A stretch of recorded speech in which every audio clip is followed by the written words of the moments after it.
Every one of you are familiar with this figure. एक positive point charge की वजह से इलेक्ट्रिक फील्ड आप देख पा रहे हैं इस फिगर में, और कुछ एरोज यहां पे बने हुए हैं। आप सभी फैमिलियर हैं। ये एरो क्या है? ये एरो है एक वेक्टर को रिप्रेजेंट कर रहे हैं, और वो वेक्टर कौन सा है? ई वेक्टर, जिसे हमने नाम दिया था इलेक्ट्रिक फील्ड इंटेंसिटी वेक्टर। सो मेरा कहने का मतलब ये है कि अभी तक आपने इलेक्ट्रिक फील्ड के बारे में जो कुछ भी पढ़ा है, तो आपने वो सारा डिस्कशन इस वेक्टर की टर्म्स में किया है, इलेक्ट्रिक फील्ड इंटेंसिटी वेक्टर की टर्म्स में किया है। लेकिन माइकल फैराडे के दिमाग में कुछ चल रहा था। माइकल फैराडे सोच रहे थे एक और इजियर तरीके के बारे में, एक बहुत ही सिंपल मेथड के बारे में, जिसकी मदद से आप इलेक्ट्रिक फील्ड को काफी इजीली विजुअलाइज कर सकें। और अपने इसी प्रयास में उन्होंने एक नए कॉन्सेप्ट को जन्म दिया, and that concept is called electric field lines. So electric field lines एक बहुत ही सिंपल तरीका है जिसकी मदद से आप इलेक्ट्रिक फील्ड की स्टडी बड़ी इजीली कर पाएंगे। तो आइए ये समझने की कोशिश करते हैं कि माइकल फैराडे ने इलेक्ट्रिक फील्ड लाइंस के कॉन्सेप्ट को कैसे सोचा। अगेन इस डायग्राम पे आते हैं। इस डायग्राम पे आप ये ढेर सारे एरोस देख रहे हैं, और ये एरोस क्या है? Electric field intensity vector. अब इन एरोस में दो चीज इंपॉर्टेंट है, एक तो इस एरो का हेड और एक इस एरो का लेंथ। कहने का मतलब एक तो ये हो गया एरो का हेड, और दूसरा ये एरो का लेंथ। तो ऑब्वियस सी बात है, ये जो हेड है, किसी भी एरो का जो हेड है, वो क्या बता रहा होगा? वो बता रहा होगा इलेक्ट्रिक फील्ड की डायरेक्शन क्या है। और जो एरो का लेंथ है, वो क्या बता रहा है? इलेक्ट्रिक फील्ड का मैग्नीट्यूड। और नोटिस करने वाली बात है यहां पर, जैसे जैसे हम चार्ज से दूर जा रहे हैं, तो आप देख रहे हैं मैंने एरो की लेंथ को क्या कर दिया है? कम कर दिया है। वो इसलिए क्योंकि आप सभी जानते हैं एक पॉइंट चार्ज की वजह से जो इलेक्ट्रिक फील्ड का जो फॉर्मूला था वो क्या था? KQ/R²। और अगर आप R को बढ़ाएंगे तो इलेक्ट्रिक फील्ड क्या होती जाएगी? कम हो जाएगी। और इसी वजह से एरो की जो लेंथ है वो हमने क्या कर दी है? कम कर दी है। तो यहां पर आपको इलेक्ट्रिक फील्ड की दोनों डिटेल्स मिल पा रही हैं, डायरेक्शन भी मिल पा रही है और उसका मैग्नीट्यूड भी मिल पा रहा है। अब माइकल फैराडे ने क्या किया? इन सारे इलेक्ट्रिक फील्ड इंटेंसिटी वेक्टर जो कि सेम डायरेक्शन को पॉइंट कर रहे हैं, इन सारे इलेक्ट्रिक फील्ड इंटेंसिटी वेक्टर्स को उन्होंने ज्वाइन कर दिया, कनेक्ट कर दिया। तो अगर मैं ऐसा करूं कि जो electric field intensity vector same direction में है, अगर मैं उन्हें कनेक्ट कर दूं, ये मैं कनेक्ट कर रहा हूं, देखिए।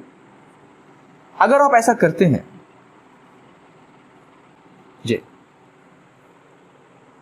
तो आपको एक ऐसी सिचुएशन मिलेगी। So if you connect all these electric field intensity vector, you will get this kind of figure. अब यहां पर आप देख पा रहे हैं कि जो individual electric field intensity vectors थे, उन्हें कनेक्ट करने के बाद हमें क्या मिल रही है? लाइन मिल रही है। और इन लाइंस को फैराडे ने क्या बोला? Electric field lines. हालांकि इन इलेक्ट्रिक फील्ड लाइंस को देख के आप डायरेक्शन अभी भी काफी इजीली बता पा रहे हैं, लेकिन क्वेश्चन ये उठता है कि जैसे यहां पर हम मैग्नीट्यूड बता पा रहे थे एरो की लेंथ की मदद से, तो अब यहां पर मैग्नीट्यूड की इंफॉर्मेशन हमें कैसे पता चलेगी? पता चलेगी भी कि नहीं चलेगी? Have we lost this information? और इस इंफॉर्मेशन को कैलकुलेट करने का, फाइंड करने का कुछ और तरीका है। तो आज की इस वीडियो में हम बात करेंगे इलेक्ट्रिक फील्ड लाइन से जुड़ी हर एक बात, और कैसे इलेक्ट्रिक फील्ड लाइंस को देखकर हम इलेक्ट्रिक फील्ड की ढेर सारी डिटेल्स को पता कर सकते हैं। ये सारा डिस्कशन इस वीडियो में आपके साथ होगा।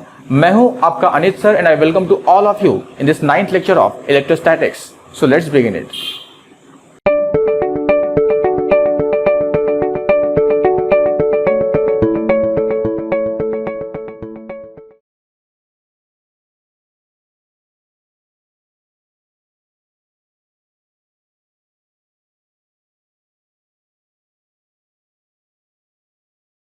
ओके, तो सबसे पहले डिस्कस करते हैं कि इलेक्ट्रिक फील्ड लाइंस हैं क्या। बच्चों, electric field lines electric field को समझने का सबसे आसान और सबसे सरल तरीका है। मैं ऐसा क्यों कह रहा हूं? क्योंकि इसमें कुछ करना ही नहीं है, आपको इन्हें जस्ट देखना है, और देख करके आप बता सकते हैं इलेक्ट्रिक फील्ड की ढेर सारी details. A picture is better than 1000 words, किसी ने सही कहा है। और यहां पर इलेक्ट्रिक फील्ड लाइंस एक पिक्चर की तरह है, जिस पिक्चर को देख के आप इलेक्ट्रिक फील्ड की ढेर सारी डिटेल्स को बता सकते हैं। So electric field lines are the pictorial method to understand, to visualise electric field. या यूं कह लीजिए कि एक मैप की तरह है, जिस मैप को देख के आप बड़ी आसानी से बता सकते हैं कि स्पेस में किसी भी जगह पर इलेक्ट्रिक फील्ड की डायरेक्शन क्या है, उसका मैग्नीट्यूड क्या है, और भी बहुत सारी डिटेल्स। तो ये तो बात हो गई इलेक्ट्रिक फील्ड लाइंस क्या है। अब बात करते हैं इसकी डेफिनेशन की। So let's move on to the definition of electric field. जैसा कि मैंने आपको बताया कि जो इलेक्ट्रिक फील्ड लाइंस हैं ये आपको डायरेक्शन तो बता ही रही हैं, लेकिन ये मैग्नीट्यूड भी बताते हैं। और कैसे बताएंगे मैग्नीट्यूड, पहले इसे समझिए। जब हम इलेक्ट्रिक फील्ड इंटेंसिटी वेक्टर की बात कर रहे थे तो उस वेक्टर का जो लेंथ था वो आपको इलेक्ट्रिक फील्ड का मैग्नीट्यूड बता रहा था। लेकिन जब हम बात करेंगे इलेक्ट्रिक फील्ड लाइंस के बारे में तो मैग्नीट्यूड का आइडिया आपको इस बात से पता चलेगा कि डेंसिटी क्या है इलेक्ट्रिक फील्ड लाइंस की। डेंसिटी जहां ज्यादा होगी, डेंसिटी ज्यादा होने का मतलब इलेक्ट्रिक फील्ड लाइंस क्लोज है, क्लोजनेस ज्यादा है इलेक्ट्रिक फील्ड लाइंस की। तो जिस रीजन में इलेक्ट्रिक फील्ड लाइंस की क्लोजनेस ज्यादा होगी, वो पास पास होंगी, वहां पर इलेक्ट्रिक फील्ड ज्यादा होगी। और जैसे जैसे आप देख पा रहे हैं यहां पर, जैसे जैसे मैं दूर जा रहा हूं, इन इलेक्ट्रिक फील्ड लाइंस की जो क्लोजनेस है वो कम हो रही है ना, इनके बीच की सेपरेशन बढ़ रही है। तो अगर सेपरेशन ज्यादा होगी इलेक्ट्रिक फील्ड लाइंस के बीच में, इसका मतलब डेंसिटी क्या हो जाएगी, डेंसिटी कम हो जाएगी। और अगर डेंसिटी कम हो जाएगी तो इलेक्ट्रिक फील्ड भी क्या हो जाएगी, कम हो जाएगी। तो हम कह सकते हैं कि इलेक्ट्रिक फील्ड लाइंस की जो डेंसिटी है या उनकी जो क्लोजनेस है वो आपको बताएगी मैग्नीट्यूड के बारे में। अब यहां पर अगर मैं दो पॉइंट लूं, एक पॉइंट सपोज मैं ए ले रहा हूं और एक पॉइंट अगर मैं बी ले लूं, तो बच्चों आप कह सकते हैं कि ए पर जो इलेक्ट्रिक फील्ड लाइंस हैं उनकी क्लोजनेस ज्यादा है या उनकी डेंसिटी ज्यादा है। तो यहां पर हम कह सकते हैं कि इलेक्ट्रिक फील्ड ए पर ज्यादा होगी as compared to electric field at B. So finally हमने क्या कंक्लूड किया कि जो डेंसिटी ऑफ फील्ड लाइंस है, डेंसिटी ऑफ फील्ड लाइंस ये आपको आइडिया दे रही है किस बात का, magnitude of electric field.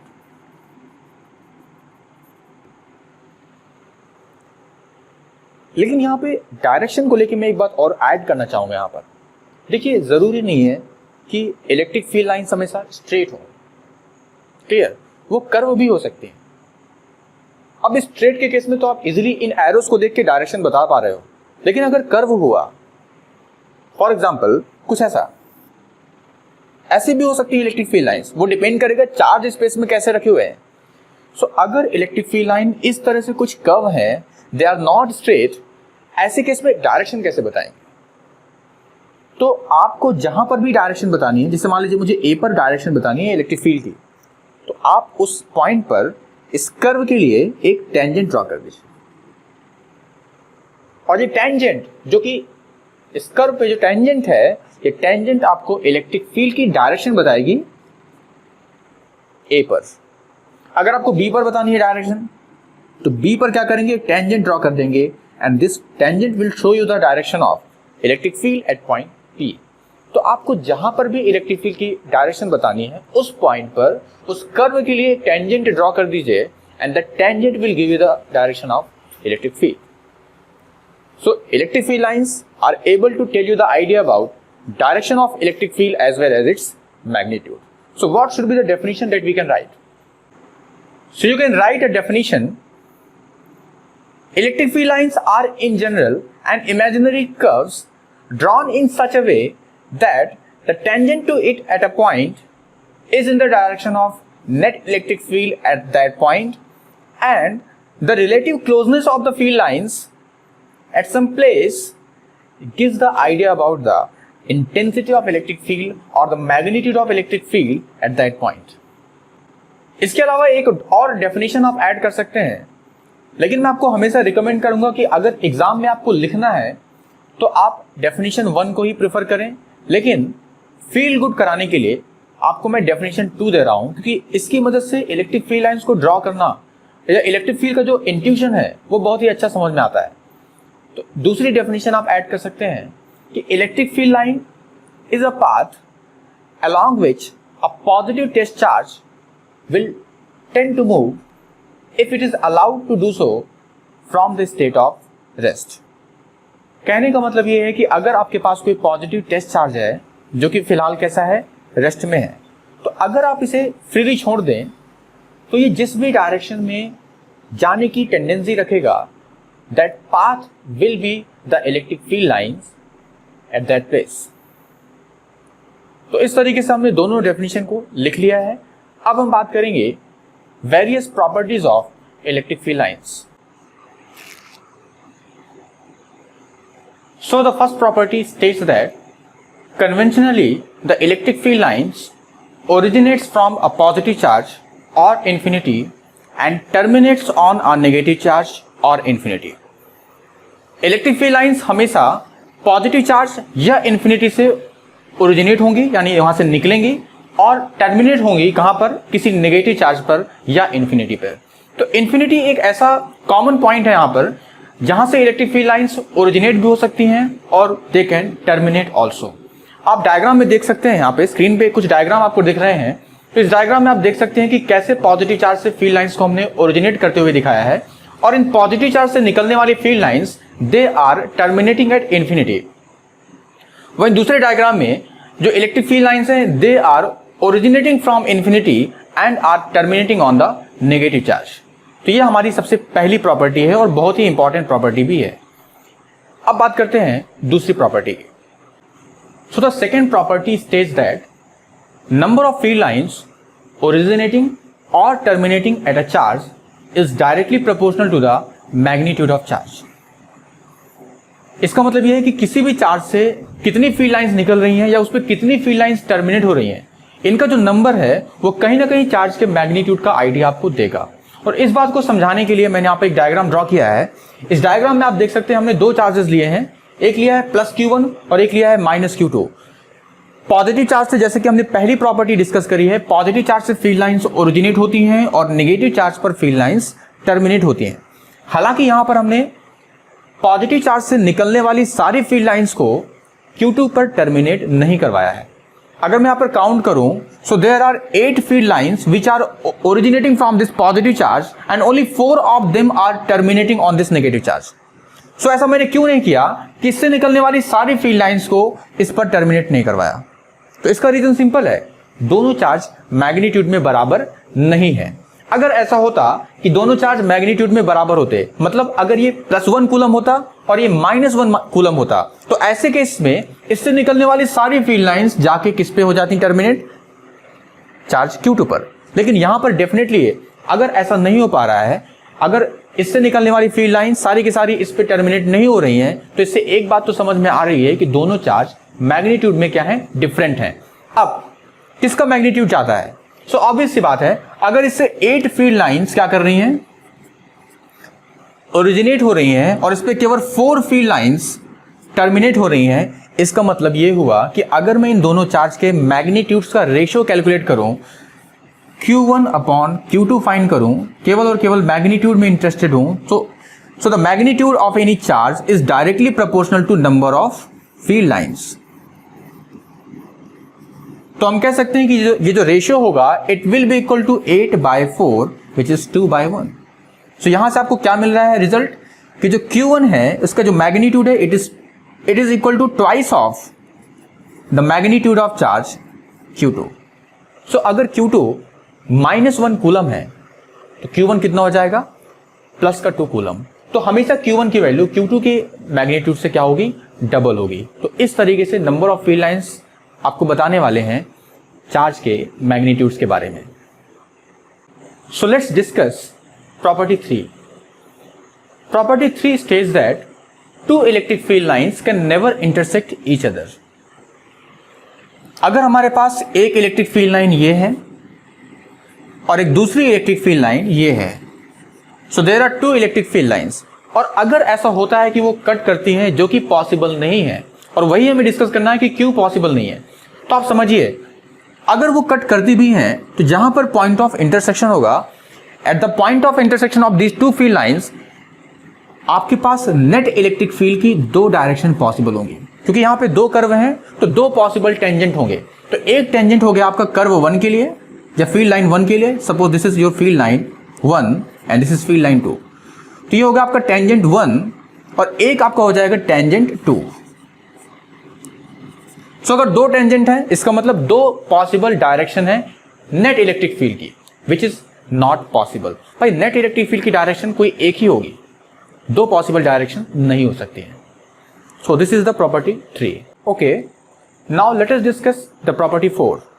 The property 4 states that electric field lines due to static charge or static charges never form closed loop because it is conservative in nature। अब देखिए यहां पर हम जिस इलेक्ट्रिक फील्ड की बात कर रहे हैं वो इलेक्ट्रिक फील्ड कौन प्रोड्यूस करेगा? Static charges. और स्टैटिक चार्ज जिस फील्ड को प्रोड्यूस करेंगे that field will be called electrostatic electric field. और बच्चों इलेक्ट्रोस्टैटिक इलेक्ट्रिक फील्ड का नेचर जो होता है इट इज कंजर्वेटिव। और एक फील्ड जो है वो किसी दूसरे चार्ज पर फोर्स एक्सर्ट कर सकती है और वो फोर्स भी कंजर्वेटिव हो जाएगा क्योंकि यहां पर फील्ड भी कैसी है? कंजर्वेटिव। और आपने क्लास 11th में दो तरह के फोर्स पढ़े थे, एक तो कंजर्वेटिव फोर्स और दूसरा नॉन कंजर्वेटिव फोर्स। जिसमें से कंजर्वेटिव फोर्स कैसा फोर्स था? एक ऐसा फोर्स जिसका वर्क डन किसी क्लोज पाथ के लिए क्या निकल के आ जाता है? 0। तो यहां पर इलेक्ट्रिक फील्ड का वर्क डन भी क्लोज पाथ के लिए क्या निकल के आना चाहिए? 0। तो चलिए इस बेसिस पर समझते हैं कि क्या ये पॉसिबल है कि electric field lines close loop बना पाएगी या नहीं बना पाएगी। तो मैंने अपनी मर्जी से एक क्लोज लूप कंसीडर किया। सपोज ये एक क्लोज लूप है, ये एक इलेक्ट्रिक फील्ड लाइन। तो मैंने इलेक्ट्रिक फील्ड लाइन को अभी सर्कुलर ले लिया है और हमें यही समझना है कि ये पैटर्न पॉसिबल है या नहीं है। अब देखिए मैं यहां पर एक टेस्ट चार्ज को ले रहा हूं Q0 और मैं इस इलेक्ट्रिक फील्ड का वर्क डन कैलकुलेट करूंगा इस टेस्ट चार्ज को इस क्लोज्ड पाथ में मूव कराने पर।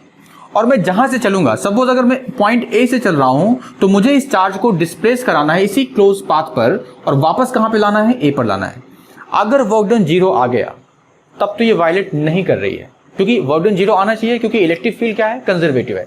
और अगर 0 नहीं आता है इसका मतलब ये वायलेट कर रही है इलेक्ट्रिक फील्ड की प्रॉपर्टी को। चलिए तो कैलकुलेट करते हैं कि अगर मैं इस चार्ज को इस क्लोज पाथ पर मूव कराऊं और जहां से चले हैं वहीं पर लेके आ जाऊं तो वर्क डन 0 आता है या नहीं आता है। तो देखिए अगर फील्ड लाइंस कर्व होती हैं तो मैंने बताया था कि इलेक्ट्रिक फील्ड की डायरेक्शन हम कैसे बताते हैं? Bye drawing a tangent. तो यहां पर मैंने एक टेंजेंट ड्रॉ की तो यही क्या हो जाएगी? Direction of electric field at A. और पॉजिटिव चार्ज पर, अगर ये पॉजिटिव टेस्ट चार्ज है तो पॉजिटिव चार्ज पर इलेक्ट्रिक फील्ड खुद की डायरेक्शन पर फोर्स एक्सर्ट करती है। इसका मतलब यहां पर जो फोर्स लगेगा वो कैसा लगेगा? ऐसा ही लगेगा। ओके, और आपको इस पाथ पर मूव कराना है तो जो छोटा सा डिस्प्लेसमेंट होगा, अगर मैं उसको ds बोलूं तो ds भी कैसा होगा? ds भी कैसा होगा? टेंजेंशियल।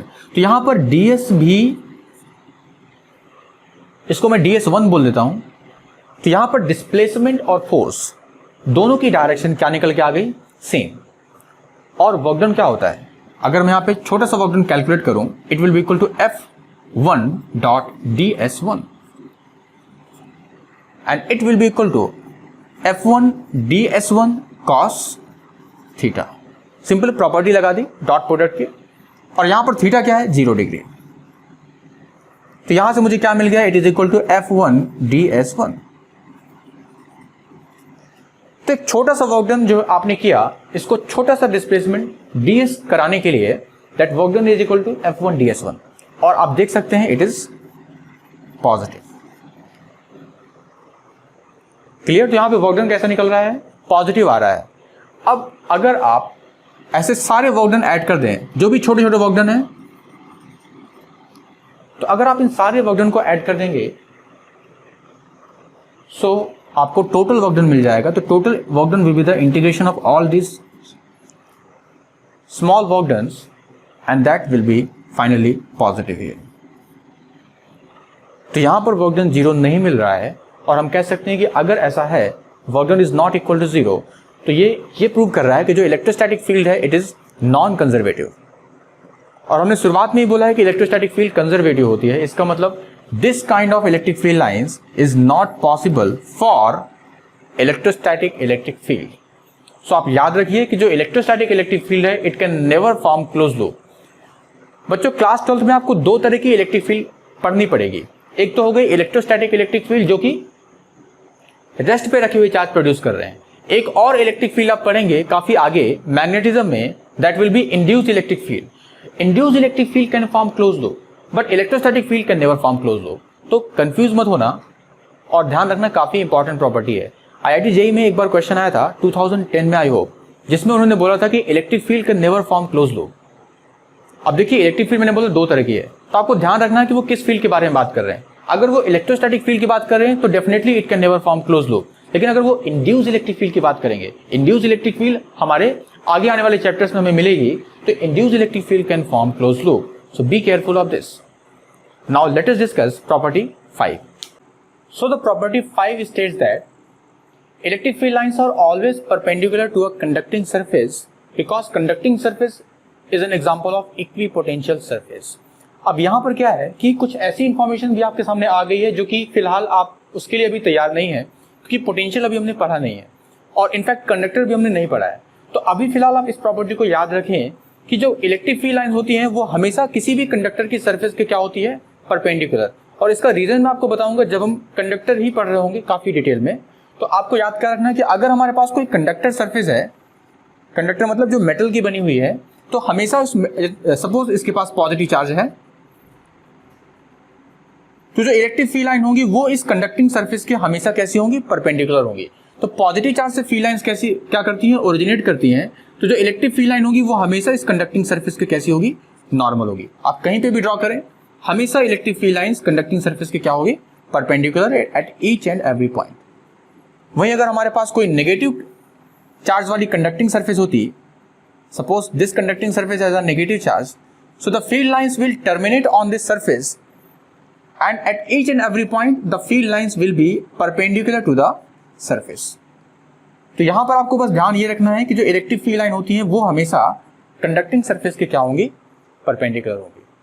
इसके अलावा आपको एक और बात ध्यान में रखनी है कि अगर आपके पास कोई कंडक्टर है तो उस कंडक्टर के अंदर इलेक्ट्रिक फील्ड क्या होगी, जीरो होती है। और यही वजह है कि मैंने अभी इस कंडक्टर के अंदर कोई फील्ड लाइंस नहीं दिखाई हैं। तो दो बातें मैंने कंडक्टर से रिलेटेड बताई हैं। पहली बात क्या है कि कंडक्टिंग सरफेस के हमेशा फील्ड लाइंस क्या होंगी, परपेंडिकुलर होंगी, और कंडक्टर के अंदर इलेक्ट्रिक फील्ड जीरो होती है। और ये दोनों बातें तभी वैलिड हैं जब आप इलेक्ट्रोस्टैटिक इलेक्ट्रिक फील्ड की बात कर रहे हैं, यानी चार्ज कैसे हैं, चार्जेस आर स्टेशनरी। तो इसका रीजन आपको मैं तब दे पाऊंगा जब मैं आपके साथ कंडक्टर को डिस्कस करूंगा। तो now let us discuss next property number 6. So the property number 6 states that in a charge-free region, the electric field lines can taken to be the continuous curves without any break. इसका मतलब ये हुआ कि अगर space में कोई charge नहीं है तो ऐसे केस में अगर स्पेस चार्ज फ्री है तो इलेक्ट्रिक फील्ड लाइंस हमेशा कंटिन्यूअस होंगी, कोई ब्रेक वहां पर नहीं होगा। अब जैसे यहाँ पर हम देखें, हमारे पास एक पॉजिटिव चार्ज है जिससे फील्ड लाइंस क्या कर रही हैं, ओरिजिनेट कर रही हैं, और यहाँ स्पेस में और कोई दूसरा चार्ज नहीं है। तो ऑब्वियस सी बात है, हमने डिस्कस किया है कि जो फील्ड लाइंस होती हैं they originate from positive charge and terminates on negative charge और इन्फिनिटी। तो यहाँ पर ये जो फील्ड लाइंस हैं, अगर यहाँ पर कोई नेगेटिव चार्ज होता तो ये टर्मिनेट हो जाती हैं, अगर कोई नेगेटिव चार्ज होता तो टर्मिनेट हो जाती हैं। लेकिन यहाँ पर अब कोई चार्ज है ही नहीं, चार्ज फ्री रीजन है। तो अगर चार्ज फ्री रीजन है तो इसका मतलब क्या हुआ कि अब इसे टर्मिनेट होने के लिए कहाँ तक ट्रेवल करना होगा, अप टू इन्फिनिटी। और यही वजह है कि अगर स्पेस में कोई चार्ज नहीं है तो जो फील्ड लाइंस होंगी दे विल बी कंटिन्यूअस। तो बहुत ही सिंपल सी प्रॉपर्टी है। तो इस तरीके से हमने इलेक्ट्रिक फील्ड लाइंस की सारी प्रॉपर्टीज, सारी इंपॉर्टेंट प्रॉपर्टी क्या कर ली हैं, डिस्कस कर ली हैं। Now let us discuss some problems based on electric field lines. So आइए डिस्कस करते हैं सबसे पहली प्रॉब्लम आपकी स्क्रीन पर है, और प्रॉब्लम में ऐसा बोला जा रहा है कि हमारे पास कोई चार्ज पार्टिकल है जिसे हम रिलीज कर रहे हैं फ्रॉम रेस्ट। अब यहाँ पर 3 पैटर्न आपको दिखाए गए हैं इलेक्ट्रिक फील्ड लाइंस के, और आपसे पूछा जा रहा है कि किस केस में ये पॉसिबल हो पाएगा कि चार्ज पार्टिकल फील्ड लाइन के पाथ को ही फॉलो करे। क्लियर? तो आइए डिस्कस करते हैं इस क्वेश्चन को। आप चाहें तो स्क्रीन को पॉज करके थोड़ा इसके बारे में सोचिए और करने की कोशिश करिए, और फिर इसको सॉल्यूशन को देखिए। तो सबसे पहले बात करते हैं पहले केस की। क्या इस केस में जो आपको फील्ड लाइंस दिखाई गई हैं, अगर आप किसी चार्ज पार्टिकल को रिलीज कर दें तो क्या ये चार्ज पार्टिकल कंटिन्यूअसली इसी पाथ को फॉलो कर पाएगा या नहीं कर पाएगा? तो आप यहां पर देख सकते हैं कि जो फील्ड लाइंस हैं वो कैसी हैं, वो स्ट्रेट हैं। अब अगर फील्ड लाइंस स्ट्रेट हुई तो यहां पर हम कह सकते हैं कि यही उसकी डायरेक्शन भी हो जाएगी। जो डायरेक्शन ये एरो इंडिकेट कर रहा है that same direction will be of electric field, और वो फोर्स कैसे लगाएगी, अपनी खुद की डायरेक्शन पर। तो चार्ज शुरुआत में कैसा था, रेस्ट पर था, तो जिस डायरेक्शन में इस पर फोर्स लगेगा उसी डायरेक्शन में ये मोशन स्टार्ट कर देगा, तो इसकी वेलोसिटी भी क्या हो जाएगी, इसी डायरेक्शन में आ जाएगी। और फोर्स और वेलोसिटी ये हमेशा इनके बीच का जो एंगल होगा वो क्या रहेगा, यहाँ पे 0 degree. They always will be in same direction, और इसकी वजह से जो पार्टिकल है वो हमेशा इसी पाथ को फॉलो करेगा और इसकी स्पीड लगातार क्या होती जाएगी, इंक्रीज होती जाएगी। तो यहां पर हम कह सकते हैं कि यस, अगर पहले केस में हमने चार्ज पार्टिकल को रिलीज किया then it will certainly follow the field lines. Okay, तो यहां पर तो पॉसिबल है। केस 2 की बात करते हैं। तो केस 2 में अगेन आप देख सकते हैं कि यहाँ पे जो फील्ड लाइंस है वो कैसी हैं, स्ट्रेट। और अगर फिर से फील्ड लाइन स्ट्रेट हैं तो अगर आप चार्ज पार्टिकल को रिलीज करेंगे तो फिर से इस पे फोर्स कैसे लगेगा, in the direction of field, और इसी डायरेक्शन में ये मोशन भी स्टार्ट कर देगा। तो force and velocity will again be in same direction always. So again हम कह सकते हैं यहाँ पर भी जो चार्ज पार्टिकल है वो फील्ड लाइन को फॉलो करेगा। तो यहाँ पर भी क्या है, पॉसिबल है।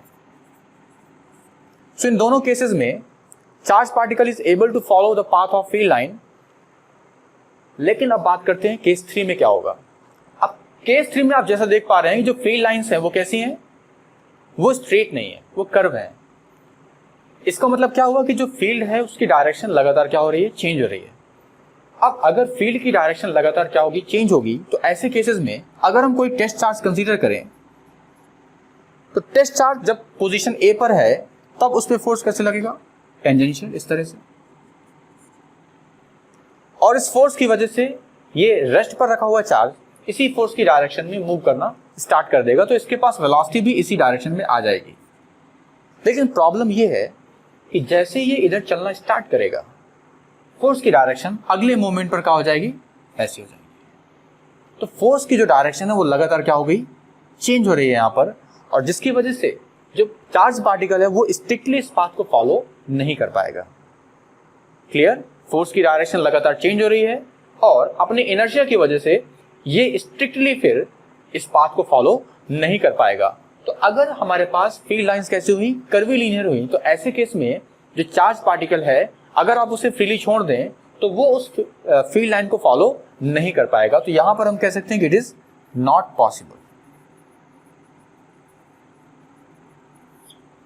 तो अगर फील्ड लाइन स्ट्रेट हुई तो yes, it is possible for charge to follow the path of field line, और अगर फील्ड लाइन कर्वीलीनियर हुई तो इस केस में पॉसिबल नहीं होगा। Now let us discuss the next problem. So the problem 2 states that the picture depicts electric field lines for the given charge configuration. In figure, there are two parts. पहले part में आपसे पूछा जा रहा है identify the signs of the two charges, और second part में आपसे पूछा जा रहा है कि अगर Q1 की वैल्यू है 10 मिलीकूलम then find the value of Q2. Okay, so now let us solve this question. आप चाहें तो इस स्क्रीन को पॉज करके आप इसे ट्राई करिए और फिर इसका सॉल्यूशन देखें। So now let us discuss the solution. तो बच्चों देखिए, अगर हम यहाँ पर पहले पार्ट की बात करें, हमें बोला है हमें साइन को आइडेंटिफाई करना है।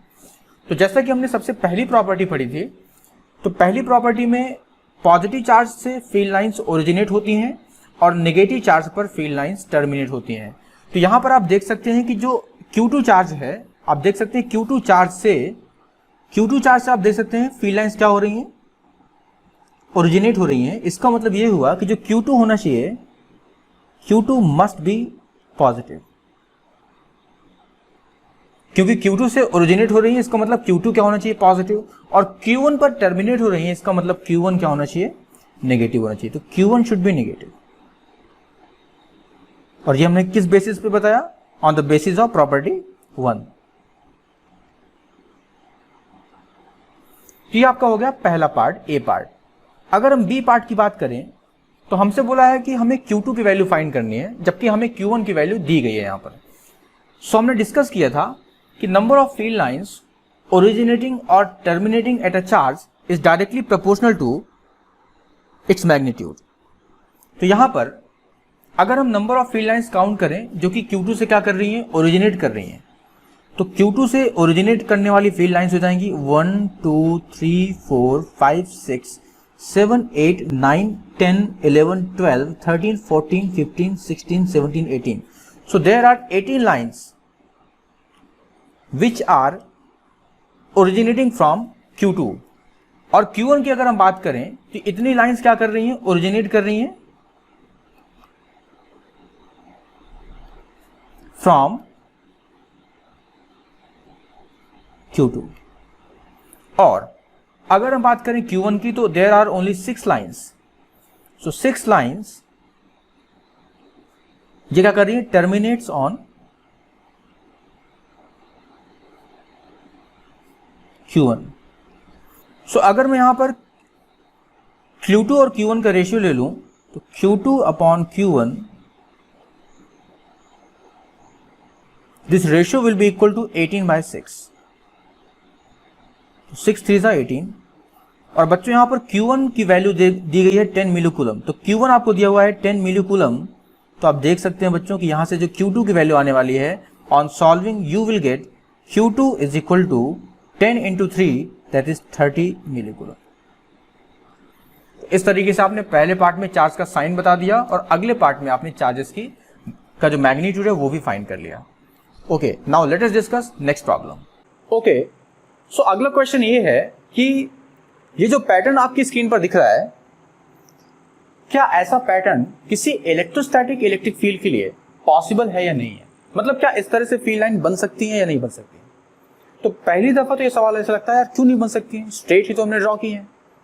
लेकिन यहां पर एक बड़ी इंपॉर्टेंट बात हो रही है जो कि आपको अभी फिलहाल डायरेक्टली समझ में नहीं आ रही है।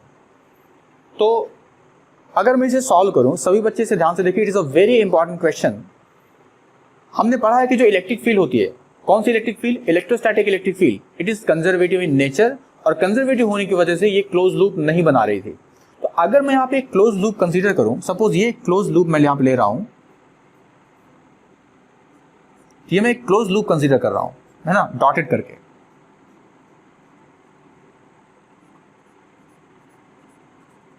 तो ये हमारे पास एक क्लोज लूप है। अब अगर मैं वर्क डन कैलकुलेट करूं इस क्लोज पाथ के लिए, तो it should be equal to 0। तो अगर 0 आ जाता है तो यस इट इज पॉसिबल, और अगर 0 नहीं आता है then it is not possible. तो चलिए कैलकुलेट करके देखते हैं कि ऐसा हो पाएगा या नहीं हो पाएगा। तो let me name this loop ABCD, और मैं एक चार्ज ले रहा हूं यहां पर, टेस्ट चार्ज Q0, और मुझे वर्क डन कैलकुलेट करना है इलेक्ट्रिक फील्ड का इस क्लोज पाथ के लिए। तो देखिए यहां पर जो फील्ड लाइंस हैं वो क्लोज है। तो अगर यहां पे इलेक्ट्रिक फील्ड का मैग्नीट्यूड मैं E1 बोल दूं, यहां पे इलेक्ट्रिक फील्ड का मैग्नीट्यूड कितना है, E1, और यहां पर जो फील्ड लाइंस है वो दूर दूर है। अगर यहां पे इलेक्ट्रिक फील्ड का मैग्नीट्यूड E2 है, तो एक बात तो कंफर्म है कि जो E1 होगा it will be more than E2, क्योंकि हमने पढ़ा है कि जो इलेक्ट्रिक फील्ड की इंटेंसिटी होती है वो डेंसिटी पर डिपेंड करती है, और डेंसिटी जहां ज्यादा होगी वहां पे इलेक्ट्रिक फील्ड ज्यादा होगी।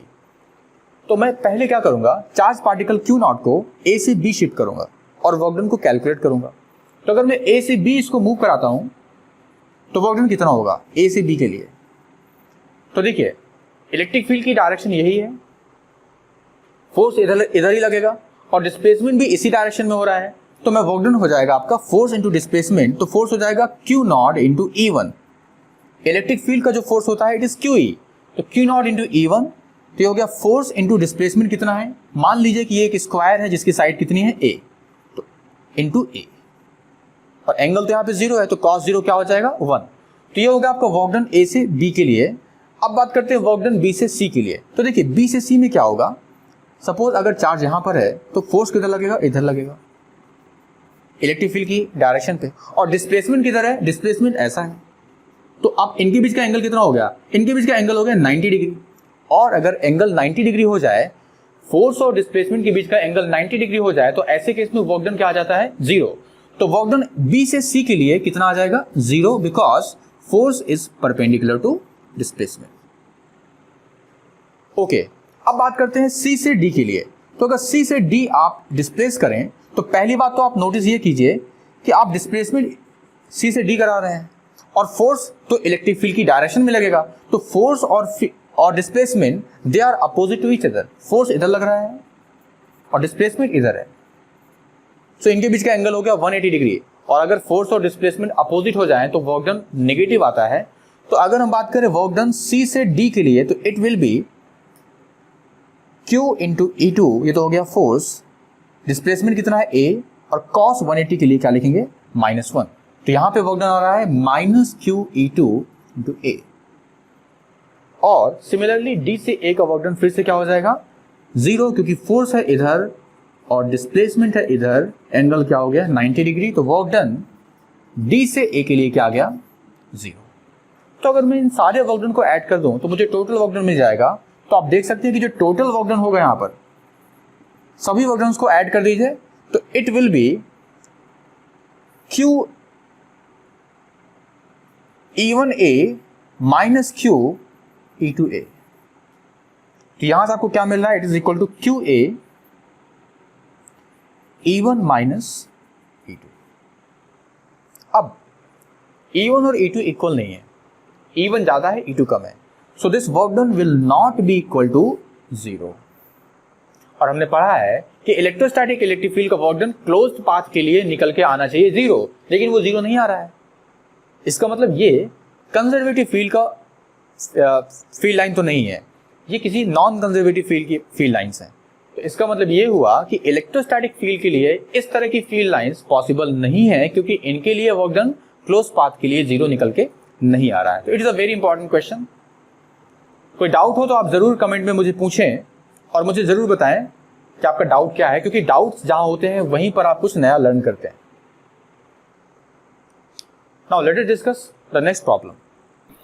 सो प्रॉब्लम 4 स्टेट्स दैट, देखिए आपको एक फिगर दिया गया है और इस फिगर में जो इलेक्ट्रिक फील्ड लाइंस की जो डेंसिटी है आप देख सकते हैं वो वेरी कर रही है। बी जो पॉइंट आपको दिया गया है, यहां पर जो फील्ड लाइंस की डेंसिटी है वो कम है क्योंकि वो दूर दूर है, और ए पर फील्ड लाइंस पास पास हैं, इसका मतलब यहां पर डेंसिटी ज्यादा है। अब पहले पार्ट में आपसे बोला गया है कि अगर ए पर मैग्नीट्यूड ऑफ इलेक्ट्रिक फील्ड कितना है 40 न्यूटन पर कूलम, तो आपको बताना है कितना फोर्स लगेगा किसी प्रोटॉन पर जो कि ए पर होगा। तो बच्चों अगर मैं यहां पे पहला पार्ट का सॉल्यूशन डिस्कस करूं तो force on any charge due to electric field is given by QE।